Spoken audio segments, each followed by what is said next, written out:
That's all right. Perfect. That's fine. An audience of one is still an audience. So that's perfect. So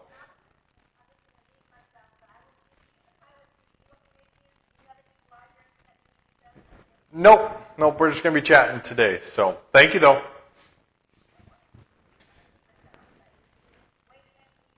All right. Sounds okay. Perfect. And then Judy, if you have any questions, you can raise your hand. You can just butt in during, or you can type it in on the chat bar. So, but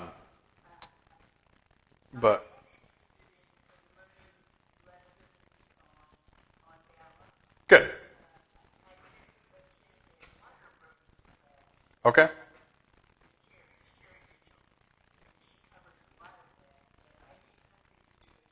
Yep. Perfect. Especially when it's pouring rain like this, huh? Yep. So, well, perfect. Well, that's what we're gonna stop today or talk about today. So, like I said, go ahead and if you have questions, like I said, you can type them in the chat bar. Send us your email too, because then we also or put your email in the chat bar, because we also send out a lot of things in our newsletter and things like that that you can kind of keep up with. So, well, yeah, so thanks everybody for coming. We're doing this through Zoom, but we're also doing this on Facebook Live as well, and we're starting our live ones as well. So we have a couple of people here actually at the clinic that we're going to be having some questions asked. So if any point in time you have questions throughout what we're talking about today, if you're on Zoom, like I said, type them in. If you're on Facebook, go ahead and type your questions. We'll get all those answered throughout the course of this kind of workshop that we're talking about, which is about movements and exercises to help maintain your independence. Independence is a very important thing. It doesn't matter if you're 2 years old. I've got a 2-year-old that is very independent, even though he can't do everything that he thinks he wants to do. Or if you're 95 years old, being independent is just vital to the people that we are. We don't want to depend on anybody. We've lived a whole life of independence, and now all of a sudden, sometimes we're asked to depend on other people, and for me, it's very tough to depend on anybody. I want to be able to do things myself, and so that's what we're going to talk a lot about today. Is what kind of things can we do to help maintain our independence, and what kind of things whether it be through physical therapy or things that we can do at home on our own. What can we do to not be dependent on anybody else, and how can we stay that way as much as possible? And so if you signed up for this webinar through our Facebook, you'll be able to get kind of an outline of things that we're going to be talking about today. If you're not signed up through that, if you just go ahead and you're on our Zoom chat, you can just type your name into the or your email into the chat bar, and we can send that over to you if you want, just so you'll have like a just an overview of some of the things that we talked about. And I'm kind of referencing it right now to kind of keep me on track, or else I just start going off on tangents and take everybody else's time up. And so, but like I said, movement is very key to living. Everything that we do involves moving, whether it be getting up from our chair to get to the kitchen, or to get up and down the stairs, in front of our house to get to our vehicle, or up and down a curb at any sort of restaurant, or doctor's office, or Walmart, or HEB, or anywhere that we go. Movement is involved. And so one of the main things is that in order to be able to move, we need 2 or 3 things. We need the range of motion, so we need those joints to be able to move through that full range. We need the strength to be able to move those joints, but we also need the coordination, which is the ability to make that strength work when we need it. And so there's a lot of different things that we can do. One of the main things that I always like to tell people is just get up and move. Even if you don't have to, the most important thing that you can do is just get up and walk around every bit. And my watch always tells me, it's time to stand up and move, and it's kind of based off the premise of you should get up, once an hour, every hour that you're awake, you should at least get up on your feet once, and that's the bare minimum. And so that works out pretty good if you're sitting there watching TV, if you're at work, anything like that. It's, pretty easy just to stand up and move around just a little bit. I like to tell people that our bodies are very lazy, that they only maintain strength if they have to. And so especially, with COVID and how it's kind of been a roller coaster lately as far as, we can get out and do this and now we can't. Now we can get out and do this and now we can't. It's hard to know when we can get out and do things. And so our bodies have just kind of become accustomed to, well, we're not doing as much, so why do I need to maintain this strength? And so it just kind of lets it go away. It takes a lot of energy to maintain strength for our body. And so, like I say, it's lazy, is that like, well, why am I going to maintain a lot of this strength if my body isn't going to use it? So maybe lazy is not the best word to use. Maybe efficient is probably the more optimistic way to look at it. And that it's just, it doesn't want to utilize energy or have to burn energy to maintain something that it doesn't want to keep. It's like, if you live in a 5,000 square foot house and you only leave 500 or use 500 square foot of it, why do I want to spend all the energy in cleaning the other 4,500 square foot? And so if we're not giving our body a reason to maintain the strength, it won't. So it's going to let it go away. And especially if we spend longer periods of time just sitting down in a chair and not getting up or not walking all that much, our body is going to let that strength go away. Now, that doesn't mean that the muscles disappear. It just means that they atrophy, which means that they shrink. So the muscles are always going to be there, per se. They don't just poof and vanish and we don't have them anymore. They just atrophy, and then our body stops utilizing them as much. So our brain just is like, well, there's really no need for me to turn these muscles on because I can get away with just using these other ones. And so it lets it go away. And so it's really easy if we have a short period of time. It can take just a week or two of a very limited movement to start that process of letting muscle go away. And so in there lies strength. So that's kind of one of our pillars that we're missing as far as the ability to be able to move around, is not having the strength. And so if our strength goes away, then it starts to chip away at the other one, which is our coordination. Because our body got used to using all these muscles in a certain sequence, and it starts to go away. And so now we're starting to lose the coordination to use these muscles all together. So there's two of the three pillars that are very important for us to getting up and moving around that are gone. And so if we're continuing to let these go away and not give our body a reason to maintain its strength or its mobility or utilize that coordination, it's going to continue to go away. So a lot of times what happens is, I always tell people, it's like, if you retire, you're very well deserving of a couple of weeks, a month or so of sleeping in, of just relaxing. But I don't really believe that age is the reason that we start to lose strength, that we start to lose our coordination. What it is just that we spent a whole lifetime working and giving our body a reason to get up and move and go and do this or go and do that. And so it maintained all that strength. But then we retire and we're like, well, I want to rest a little bit, which I totally understand. I mean, heck, my weekends, I'm like, man, I just worked 5 days. I want to rest. Who knows about working a whole 40, 50, 60 years? But we want to rest. And so that's all fine and dandy. I think it's well-deserved and much needed. But the problem is that lasts for too long. And then all of a sudden it's like, I want to get up and I want to start moving. And we have this idea that it's going to be easy for us to just get back and start doing some of the stuff that we were doing.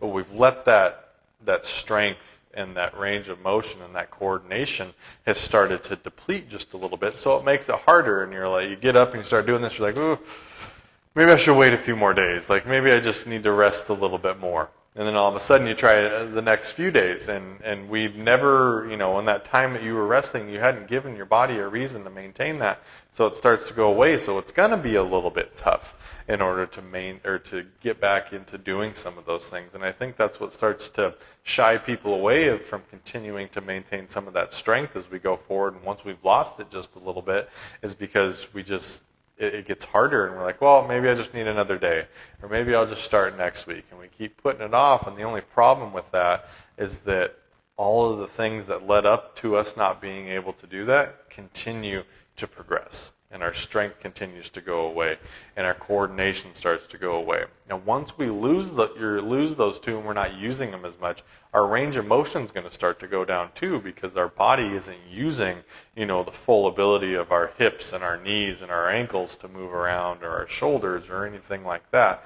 And so then that's kind of starts to chip away at it even more.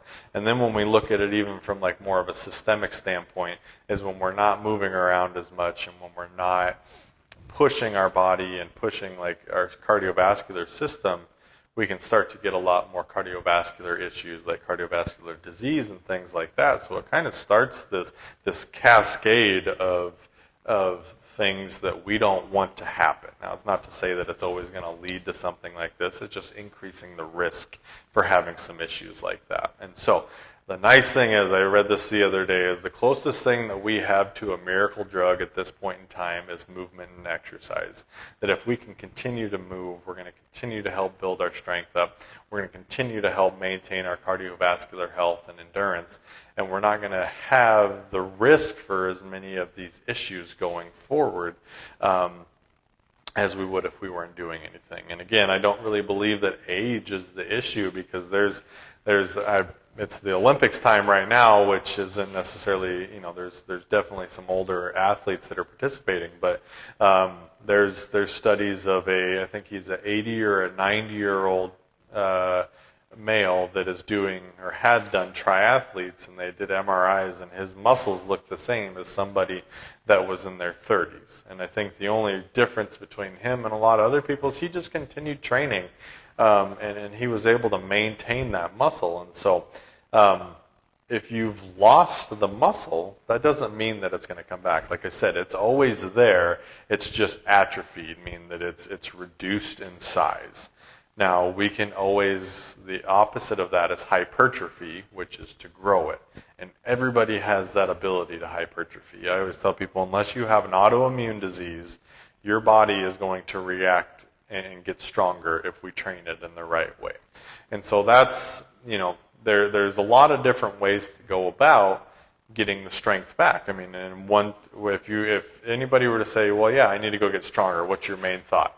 Oh, I need to go see a personal trainer. That's not necessarily always true, because sometimes it's gotten to the point where we really need to figure out how we can help you better. And we do a lot of those things. I mean, a lot of the patients that we see definitely need a lot of strengthening, whether it's they've had a surgery or whether it's they've had, any sort of cardiovascular issues or anything like that.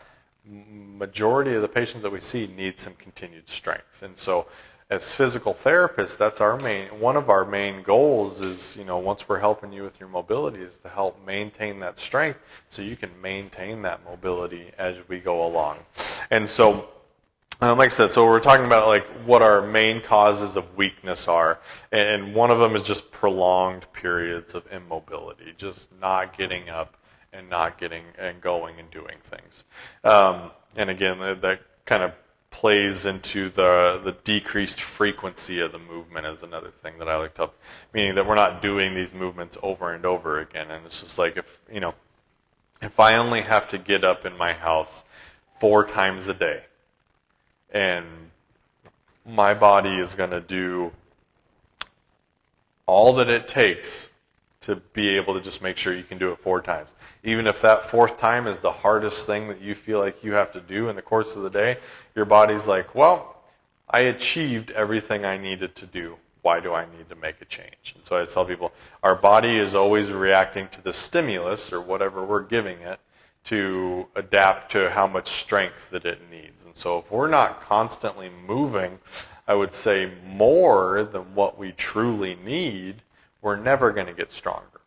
And so we'll kind of talk about how much I think people should be moving here in a little bit. But if we're not continuing to move, then that's not playing to our strengths. And so, and the other thing that causes weakness is lack of movement confidence.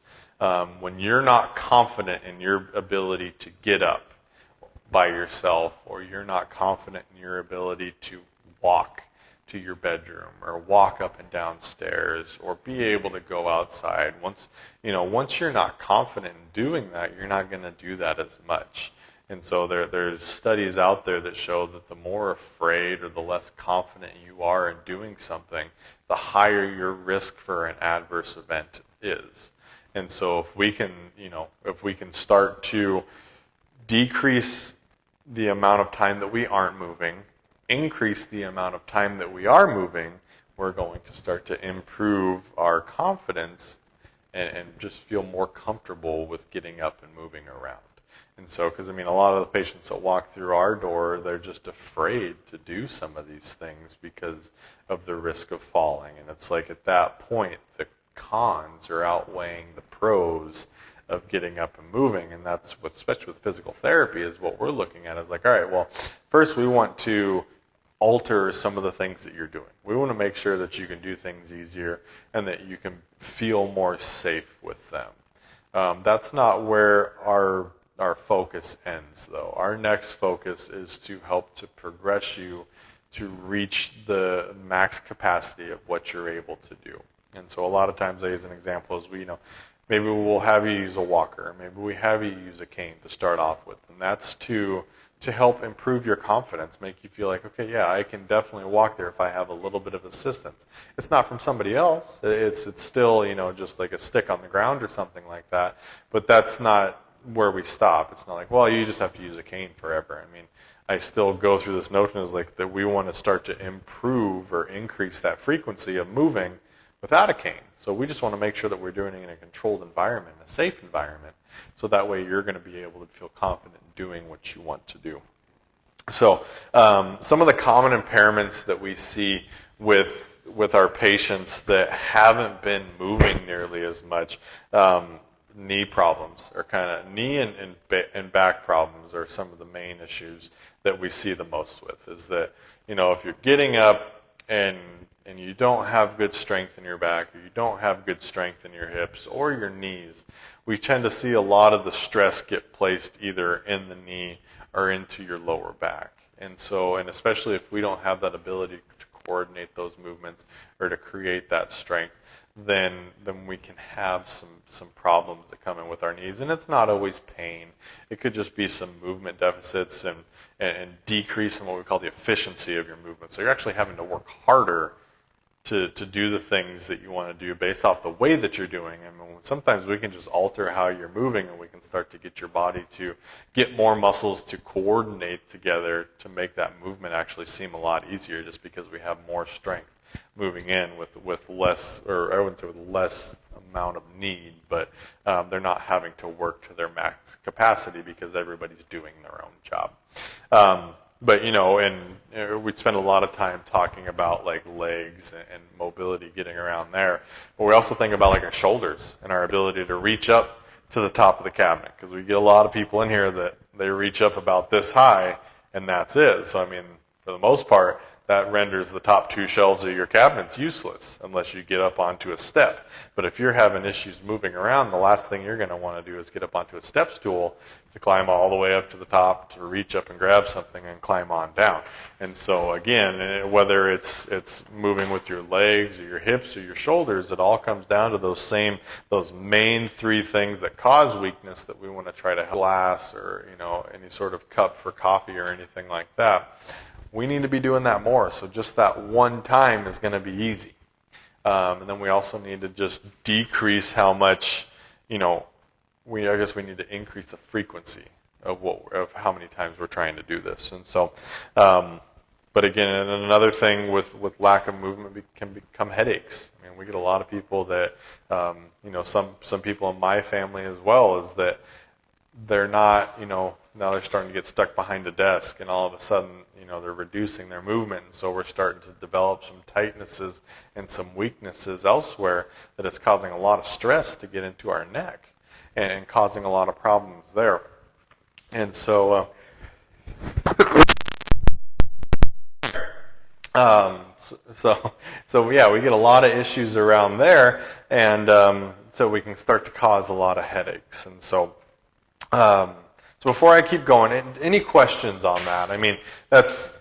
I don't want to say it's boring. I know that we all came here to figure out what we need to do, but I'm a firm believer as far as like you kind of have to understand why things are happening and be able to take a grasp on that to truly figure out why you're doing something instead of just like, well, he told me that I need to do this.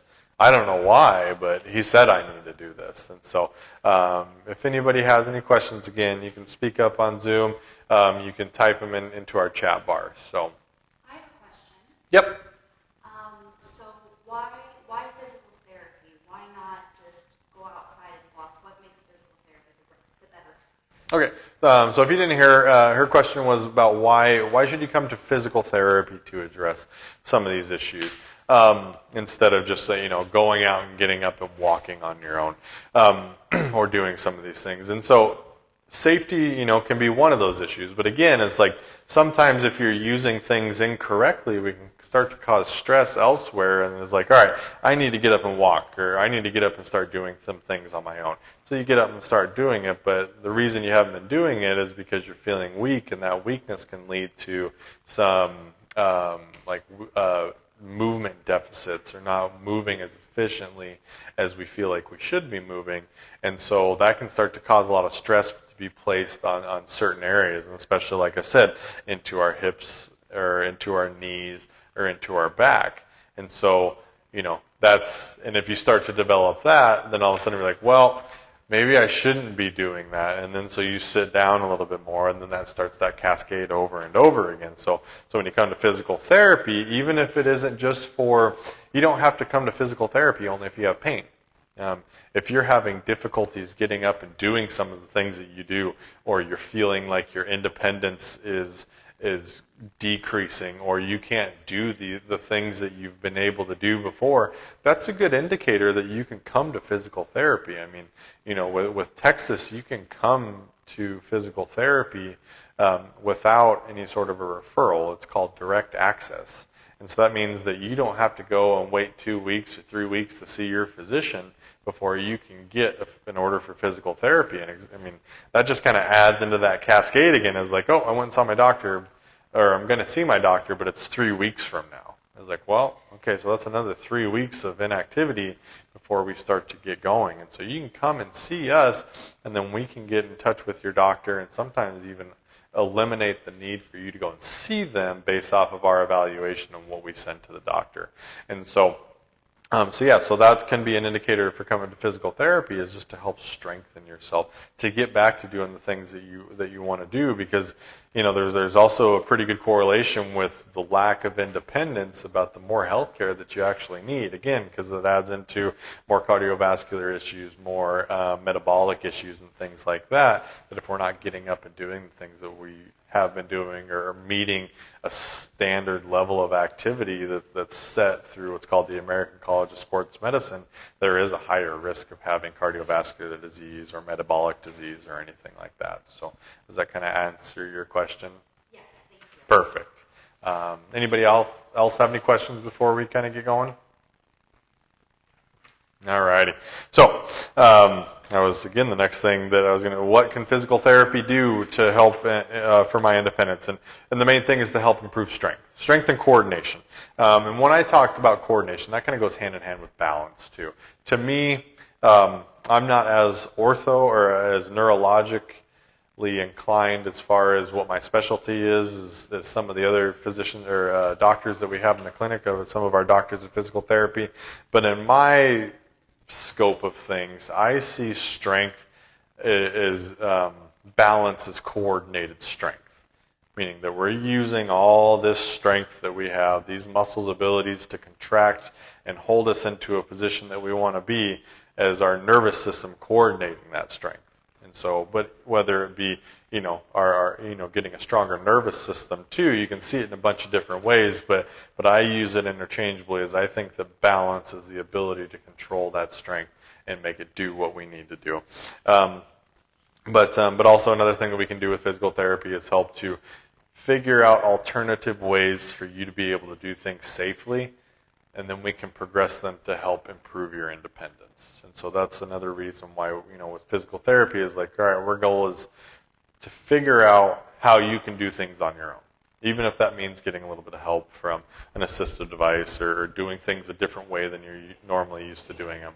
And then starting to build that strength and build that coordination up so you can do them the way that you were doing them before. So, all right. So now what everybody came for, the meat and potatoes of today's stuff is, what can I do to maintain my independence? This may sound generic and cliche, but exercise. And exercise doesn't necessarily include just having to go to the gym. I mean, and I know that we're still kind of leery about going into places that there's a lot of people in right now. And so that doesn't necessarily mean that you have to go to the gym. I mean, getting out and walking right now is a good thing. Maybe not right now with all the rain, but getting out and getting out and walking. And one thing that we do here is I think it's on Wednesdays right now, is we have a walking group. And so some people just want to, whether you feel safer walking with somebody or you want somebody to chat with while you're walking. We have a group of people that meet here over the lunchtime on Wednesdays that we walk around the area. And so I think it's 4 or 5 people right now that we're just getting up and just walking. And it's about 25, 30 minutes, but it really is just dependent on the ability of everybody that's walking. If it only is a 15-minute walk, then that's completely fine. But it's just, that way we can get people together, they can walk together, they can talk, and they can feel safe, I guess, from an ability of if they need some help to walk, that they can have somebody to come with. And so if you have any questions, you can always call and get signed up to be able to do that. Again, it's a free walking group that we put on for right now. That if you have interest in it, go ahead and give our clinic a call, and we can give you a little bit more information on that. So again, so like I said, walking, I always tell people that you should get up and walk more than you think you need to in the day, because one of the general principles of strength training is overload training. And what that means is doing more than you think that you can to basically tell your body, like, hey, I need to be able to do this, so you need to get stronger. And it reacts. It doesn't give you any lip like a teenager would. It says, okay, you're showing me this is what I need. I'm going to adapt to that. And so getting up and walking, even whether it's outside or even inside your house, if you're not feeling overly confident in getting outside, getting up and walking is one of the more important things to do. Then the second most important thing that I think people should be doing is standing up more from their chair. And that just means, I always tell, when I get people that come in, and if they're appropriate for it, I like to think of them as being able to stand up about 10 times an hour, a couple hours a day. So that can mean, getting up if you're watching a TV show or you're in the middle of watching the news and the commercials come on, unless you really want to buy something that they're trying to sell, get up and try to stand up 10 times, during one of those commercial breaks. And that is an exercise. I mean, if you think about it, that is the same thing as doing a squat, except for it's a little bit more controlled, and it's something safer that you can do inside of your house. And you can build that up, and if you feel like, if you do 10 squats, every 2 hours, for most people most people are up about 12 to 14 hours a day. You're looking at standing up somewhere in the neighborhood of 70 times a day. That's quite a bit. And so it doesn't necessarily need to be that much to start off with, but think about if you stand up, if you're used to standing up 70 times a day and practicing that, but you really only need to get up 5 to 10 times a day, those 5 to 10 times a day are going to start to feel really easy if you're used to doing 70 times a day or even more than that. So those are the number one and number two things that I tell all my patients to do, is that you need to get up and you need to be walking every day, and you need to stand up. But also being able to reach up. So even if you don't, get up into your cabinet a whole bunch or anything like that, just getting up, and if you're sitting in your chair, you don't have to stand up. Just sitting down in your chair and just be like, oh, I'm going to use all this range of motion that I have.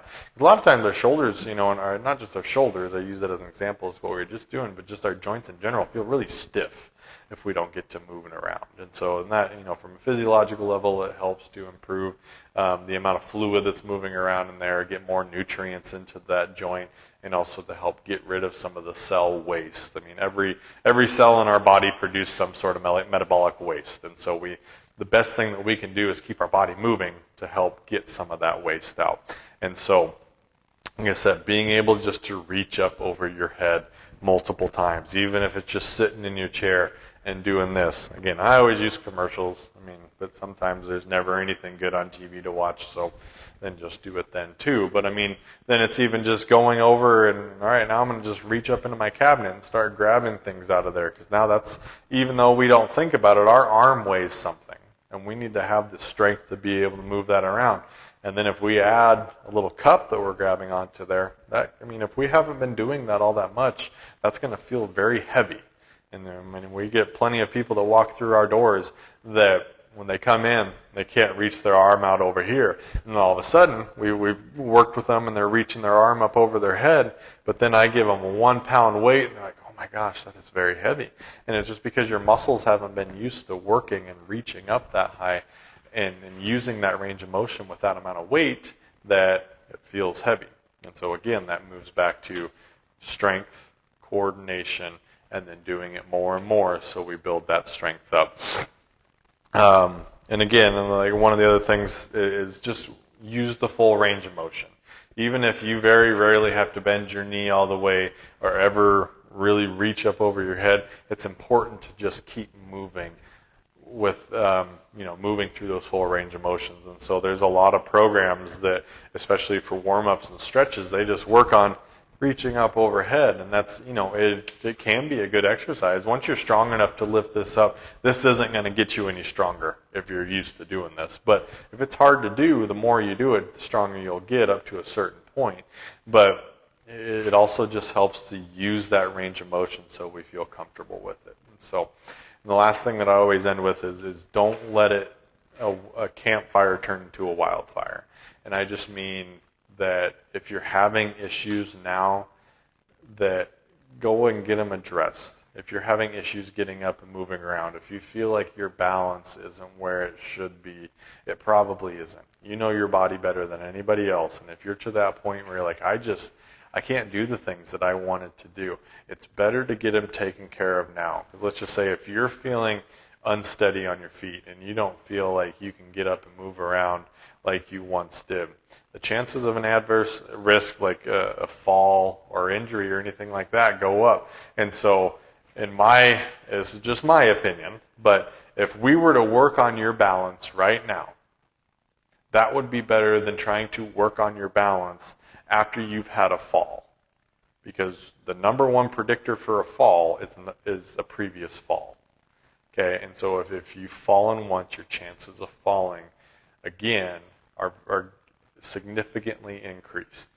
But also, just as Murphy's Law, if you're going to fall, whatever can go wrong will go wrong, so you're going to fall, and maybe there's a corner somewhere that you bump your arm into, you bump your back into, or God forbid your head, that now we're looking at other things. Now we're looking as like, all right, yeah, we want to work on your fall after you've had a hip replacement because you fractured your hip, or we want to work on your balance, but we also need to help with your ribs because you fractured a rib, or you fell and you hit your head and something happened. That we need to work on that, but we also need to work on that. So if we can work on it while it's a minor issue, it's much easier because then maybe we're going to alleviate the risk of ever having a fall, and we can improve that. And so yeah, the more, like I said, if you're feeling uncomfortable, and like I said, it's not any crazy exercises. It's just the ability to stand up over and over again, multiple times. If you don't feel confident in doing that, or you don't feel confident in walking for 2 or 3 or 4 minutes in your house, that's a good indicator that you should come in and see us, because there's a good chance that something, if you're not feeling confident, you're either going to not do it anymore, or if you're not confident and you start to do it more, there's a risk for some other issues to come about. And so yeah, that's usually what I like to end with is don't let it turn into a wildfire. Don't let a campfire turn into a wildfire. Don't let something small right now turn into something much worse. Because usually if it's a balance issue, it's like, all right, let's figure out what's going on. Let's get you in here for a few weeks, maybe a month, and then, oh, well, now I'm way better. Now I can start to do all these things on your own. Our goal isn't to keep you here for the rest of your life, twice a week. Our goal is to help you end up getting a lot better, get stronger, feel more confident in doing this on your own, so you're not dependent on needing us to be around you in order to do these things. Because even if you did come here for twice a week for the rest of your life, that ends up being about 2% of your waking hours every week. And so you're only spending 2% with us.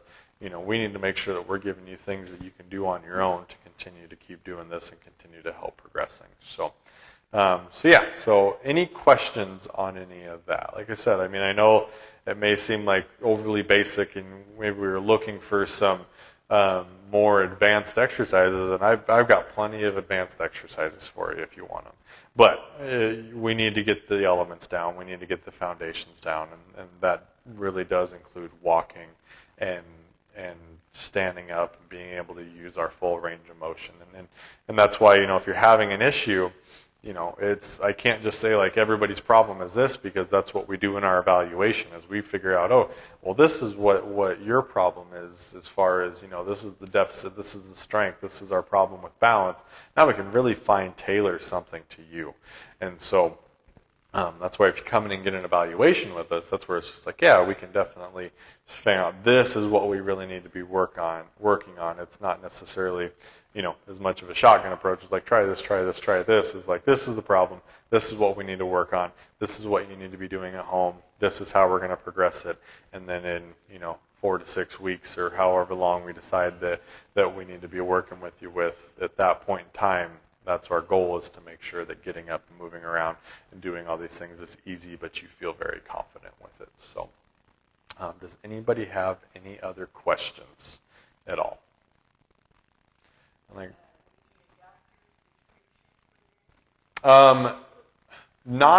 So the way that it works in Texas, her question was, do we need a doctor's prescription for physical therapy?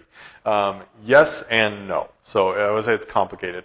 But so in Texas with direct access, you have 10 business days to work with a physical therapist before a doctor needs to sign and give you a prescription.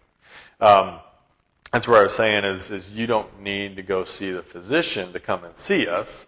But normally, like I said, sometimes you don't have to go and see them, because when we do your evaluation, we'll send it over to your physician. And sometimes with that, they'll look through it and say like, oh, I don't need to see them because this physical therapist did a good enough job doing an evaluation, making sure that it is within their scope of practice.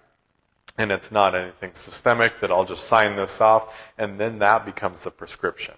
Now, most insurances are going to require you to have a prescription in order to cover those services. And so, but that's something that if you want to come and work with us, we can get all that figured out for you. We have a very good working relationship with a majority of the doctors in the Lakeway, Bee Cave, and even working into Austin area now, that if any of their patients come and see us, we'll send something out to them, and they'll be like, oh yeah, I know that these guys are doing, that if it wasn't something that they could fix, they would send them and make sure that patient came and saw me. And so, so long story short, no, you don't need it. After 10 days, you do.